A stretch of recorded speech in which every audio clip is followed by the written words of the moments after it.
Well, good afternoon. I'm very pleased to be here this afternoon at the Woodbine Mall, one of the places where we have worked very significantly to increase vaccine capacity. And I'm pleased to be here with Dr. Eileen Davila, our Medical Officer of Health, who you will hear from in a moment or two, as well as with my colleague, Councillor Joe Cressy, the Chair of the Board of Health, and Chief Matt Pegg, who has been so instrumental to our successful carrying out of all the different things we've done throughout a very long period of time now. And I should point out he got his booster shot today, so so if he's back there looking a little tepid, he has an excuse.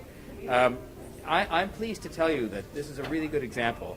This clinic that we're in, and you can see the size of it behind me, has gone from being able to provide 5,280 doses a week to now being able to deliver 11,000 doses a week, and we're looking to push that capacity even higher. In fact, we were told when we were on a brief tour this afternoon that 2,500 doses, booster shots in the main, but total doses, 2,500 were done here yesterday, and they expect to do the same again today.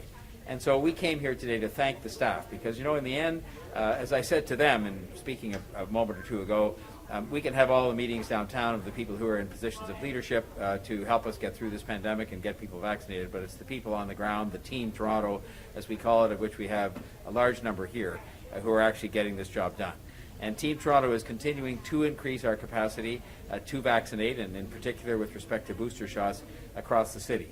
And it's happening in a whole bunch of different places, including here at Woodbine Mall and the other 4 city-run vaccination clinics and mobile clinics. It's happening at more than 500 pharmacies across the city. It is happening through primary care providers, principally doctors, and it is happening in hospital clinics and through the clinics run by Ontario Health Teams. And I shouldn't in any way underestimate the fact that we have a lot of other clinics that are happening beyond the ones that the city itself runs, because this has been a partnership all the way through with the hospitals and with other healthcare providers. And it's significant to note that all of those partners taken together were able to deliver 45,609 doses yesterday, a huge increase in daily capacity over what we saw before we began to ramp capacity up. And it is why overall we've been able to ramp up Team Toronto's vaccination capacity from 400,000 to 1.2 million doses per month. And that is a part of our Toronto Omicron action plan, but it's something that I think is very significant, obviously, to people, that we've been able in a short time to ramp that capacity up from 400,000 to 1.2 million doses, and our efforts are continuing. The Omicron action plan includes, first and foremost, increased vaccination capacity. And we're focused on getting third doses, booster doses, delivered to people as soon as possible. And that's why every part of Team Toronto, every one of those channels I mentioned, the city clinics, the primary care, doctors' offices and so on, the health mobile clinics run by others, the hospitals, and the pharmacies are all looking for ways to increase their capacity, the throughput that they can have in their respective channels. I am very pleased to report that our efforts in an aggregate sense have been successful to date, with more effort to come to expand capacity. We have, as a city, so far delivered 500,000 third doses to people. And that is why I'm also able to confirm to you that 25% of eligible Toronto residents, 1 in 4, have already had their booster shot, which represents a very solid start. And in fact, something else to note within that number, the percentage of Toronto residents 75 years and older who have received their booster has in fact already passed 50%. And it's why you see us adding new appointments almost every day as we continue to ramp up, so even more people can join that number. This week alone, we've added more than 26,000 new appointments in our city-run clinics, including more than 6,000 new appointments over the Christmas holidays and more than 14,000 new appointments over the New Year's weekend.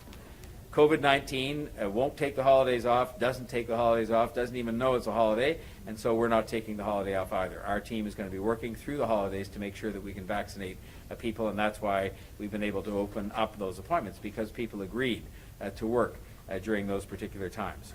And so I want people to know, again, this is part of the reason why we're here, to pay tribute to the Team Toronto members here at Woodbine, and we will be out again doing so on Christmas Day, because there are people who have stepped up and said they would work on that day. Now, I should also say one more thing that's very important as part of the first part of the vaccination action plan, and that is that we have another challenge on our hands due to the very same illness in many cases, and that is the challenge of having a contingency group on plan or at least on deck, so that if we have some of our providers that can't be at work giving injections because of their own illness, we have people to step up. And so I would just say that if there are any doctors or nurses or other people who have some experience in this area giving inoculations to people, that you might step forward and let us know that, because it would be helpful to us in our efforts to continue to increase capacity. This will help us with that. The second task in our action plan is to continue outreach to residents who need the most support. Throughout the pandemic, we have worked very hard as a city, and Councillor Cressy and the Board of Health team have showed a great deal of leadership on this, making sure that no one is left behind. It's been a fundamental value that has been underlying our campaign throughout the pandemic. That is why we did launch in 2020 the COVID-19 Equity Action Plan, and we've been working as, again, another part of Team Toronto with literally hundreds of community ambassadors and community health organizations and others to make sure that people get the support they need. And then later on, when vaccines arrived, we made sure that they were given all the encouragement and information they needed to feel comfortable getting vaccinated. Our vaccine engagement teams, with almost 400 ambassadors on the ground, have engaged almost 1 million residents across the city, focused principally in the hardest hit areas where they suffered a higher rate of infection with COVID, but also needed some more encouragement and support in order to be able to get tested and get vaccinated. Before Omicron, we announced that we were extending the vaccine engagement teams to July 2022 so that they could continue their important outreach work and help families, including kids, to get vaccinated. And that work will now be expanded to include helping those very same people and families to get their third booster dose. I'm proud to announce again today as well that we will be investing approximately $1.2 million to extend the work of TO Supports to July of 2022. TO Supports is an organization that has, or a program that has leveraged community expertise and partnerships to support Toronto residents who are most disenfranchised by the pandemic. So in other words, facing consequences from the pandemic that may not be faced by everybody. This includes 11 partner agencies across Toronto providing support dealing with things like the effects of the illness itself, food access issues, PPE that people might find they're unable to source on their own, wellness checks, housing, income support needs. These are all the kinds of things that the TO Supports program has been doing throughout the pandemic, and we've extended those supports to people who are in need through to July of 2022. This has also included, very significantly, 15 mental health partners across Toronto providing relevant and culturally responsive help to people with their mental health issues, because we know that the pandemic has taken its toll, and that has included people who are able to provide sensitive and customized support to seniors, to children and youth, to Indigenous residents of Toronto, and to some of the members of our Black communities here in the city. This also includes, as many people will know because it's been very well used, a triage service via 211, where you've been able to count on phoning that number, 211, and getting an in-person response to help you with a referral for mental health issues, and it's helped many, many people over the course of the pandemic. Because residents living in congregate settings may have limited access to vaccine clinics and face a huge potential for acute and severe outbreaks, Toronto Public Health has redirected its mobile teams from malls and community centres to support the high-risk populations in congregate areas and settings, which include some Toronto community housing buildings. The third aspect of our action plan for Omicron is elevated emergency response. We would want you to know that we fully reactivated the city's Emergency Operations Centre last week, and this is the place where we can make sure that things happen at wartime speed, and that we make sure that the essential and critical services you rely on as residents of the City of Toronto continue to be provided, and of course they provide assistance to all of our COVID teams in all different areas to make sure things happen well. The fourth element of this action plan is to ensure that we show ongoing cooperation and demonstrate ongoing cooperation with the other governments and increased advocacy for emergency supports for people and businesses. I want to thank the Government of Canada and the Government of Ontario for stepping forward with enhanced supports for businesses and individuals impacted by provincial public health restrictions. This is important support. It will help these businesses and residents get through this next wave that we're currently experiencing. I will continue to be in constant contact, as I have been throughout the pandemic, with both of these governments. to make sure that we continue to work together to help people as best we can and to protect the progress that we were just really beginning to make in terms of economic recovery, which is so important not just to businesses but to the people who are employed by and who own those businesses. I repeat a request I've made many times in the last weeks and months, but it bears repeating. Please, in order to do your part to help people and businesses, and it's both people and businesses, because businesses, what are they? They're consisting of people who own them and who work there and who supply them and so on. So please, in the remaining time and over the holidays, when it gets to Boxing Day, shop local, dine local, take out local. Please support local businesses in the City of Toronto, smaller businesses especially. They're the ones that have been hit the hardest. They didn't have a lot of extra resources to rely on when the pandemic hit and when it's gone on so long, and they've gone through, as you know, going back to last Christmas, extensive periods where they've actually been entirely closed down. To conclude for today, I just want people to know that we, in a very broad collective sense, this very big team of thousands of people, led by some of the people that are here, but we very much know that we're only as good as the people who support us and are members of the team. We are working non-stop to respond to the threat of Omicron. We will get through this, thanks to the work that has been done, really going back some time now over the last 2 years in terms of things that have been done in the neighborhoods and preparations that were made to have clinics, and even the decision we made, which was a fortunate one, to keep our city-run clinics open so that they were ready to step up and ramp up when we needed to start with the boosters. This is helping, but the help that's been of most assistance to us has been the help given by individual residents who have come forward to get tested, to be vaccinated, to follow the rules, to wear the masks, to wash the hands, to limit and to carefully consider how they socialize with other people. I know it's not easy, especially at this time of year. This is the time of year when we count on getting together. People come from far and wide to be together with each other. But if people can, carefully check on how they're socializing and reconsider things and make groups smaller and make it more confined to the people you generally spend time with in your own household to the maximum extent possible, this will help alongside the vaccination efforts that we're here to talk about today. So if we all get boosted, if we all continue to mask up, if we all are safe and careful this Christmas, and if we all stay home, especially if we have symptoms, this is maybe the most important thing of all, then we can get through this and get back to the kind of reopening and recovery that was underway with the Delta variant. I want to thank each and every member of Team Toronto, including all the employees across the City Public Service, because they're working, many of them through and right through the holidays, to help us face this threat right head on. The members of Team Toronto, hundreds and hundreds of them, they've gone way beyond just doing their jobs. I understand the fact that for people who do a lot of the different things, it's their job. But they've gone way beyond that in many, many cases, and they will be working Christmas Day, and they will be working New Year's Day, and the days in between when many other people don't necessarily have to. I believe that their dedication and hard work, and I've seen it firsthand with my own eyes, has been remarkable and continues to be remarkable. And as Mayor, I will just say, and I know I speak on behalf of all of my colleagues at City Council and all the people of Toronto, to say thank you for a job extraordinarily well done so far, with much more to come.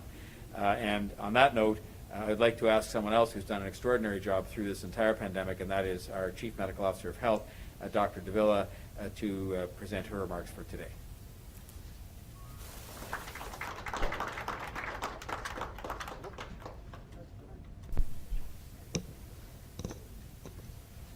Thank you, Mayor Tory, and good afternoon. As this is my first update following my medical leave, I'd like to take a moment to sincerely thank Toronto residents, colleagues, and members of the media who sent supportive messages after I announced my leave of absence. I read every single one of your texts, tweets, and emails. Thank you. I'm grateful for your kindness and your support of me and the team at Toronto Public Health. I also want to take a moment to thank my colleagues at Toronto Public Health for their continued leadership during my absence. Today, we find ourselves in the upswing of another wave of COVID-19, dealing with the newest COVID-19 variant, Omicron, which is bringing us new challenges to face. While we're quickly learning about the nature of Omicron, there are some things that are becoming very clear in Ontario and here in Toronto. Dr. Kieran Moore, Ontario's Chief Medical Officer of Health, shared earlier this week that early evidence indicates that Omicron is up to 8 times more transmissible than the Delta variant. He also shared that as of last week, Omicron is the dominant virus strain in Ontario, and provincial hospitalizations have increased by 9% in the past week. In Toronto, our situation has progressed quickly. We're now seeing more than 1,000 COVID-19 cases each day, and even more we can expect in the next several days, and a steady increase in our percent positivity and in the reproductive number. This isn't where we want to be, especially during the holiday season and after the past 22 months that we've all endured. I know it's exhausting, and I know it can be frustrating. As we said last week, we may be done with this pandemic, but this virus isn't yet done with us. So what can you do? My message today is simple. It's about what we know works and what is within our control. We know that vaccines protect us by preventing virus spread and mutations in the first place. Vaccination and boosters provide the best protection we have, particularly against severe disease. This is why it's more important than ever to ensure that you're vaccinated to protect yourself and those around you, especially those who are elderly or may be more vulnerable to the effects of the virus. The best vaccine for your booster dose is the vaccine that's available, as Moderna and Pfizer COVID-19 vaccines both provide the best protection we have against this virus and its variants. Over the past week, our Team Toronto partners have been increasing the capacity of vaccine administration. We've increased our capacity, as you've just heard, to give vaccines from 400,000 doses per month to now more than 1.2 million doses per month. And we're continuing to look at innovative ways to increase our capacity and vaccine availability across the city. As the Mayor just stated, yesterday, Team Toronto partners provided almost 46,000 booster doses. This is an incredible achievement, approaching the peak vaccination levels we achieved earlier this summer. I am truly, truly grateful for the leadership of my colleagues all across the health system. Hospital partners, Ontario health teams, primary care, community health organizations, and the more than 500 pharmacies who, along with Toronto Public Health Clinics, are working extremely hard to make sure these vaccines are as accessible as possible to you.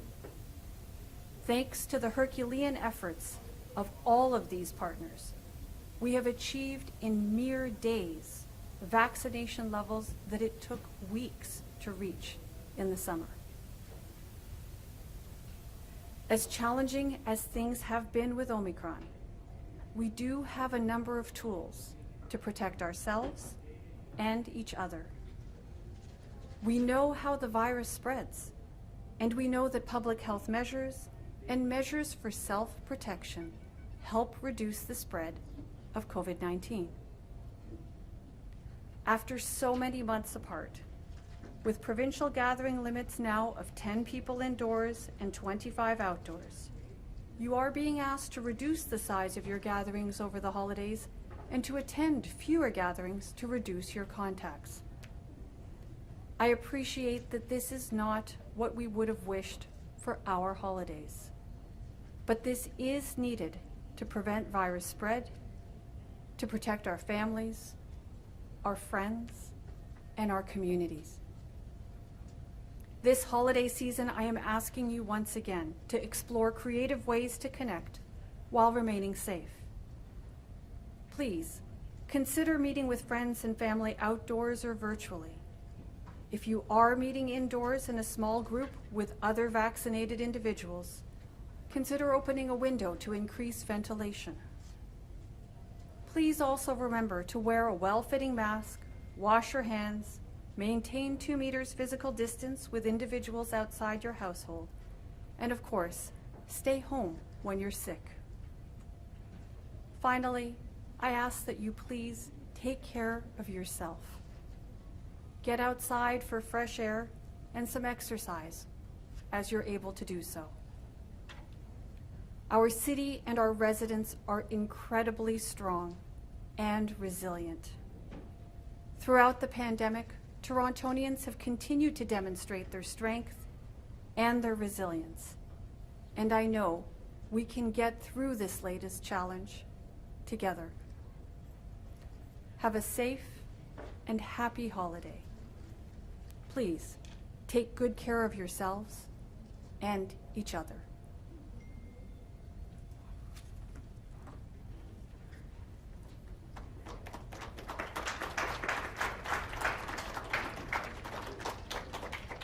Thank you again. Thank you again. Yeah, thanks for all your hard work. Take good care of everybody who comes in here. I know you will. And yourself. We'll come back and visit again if they'll have it.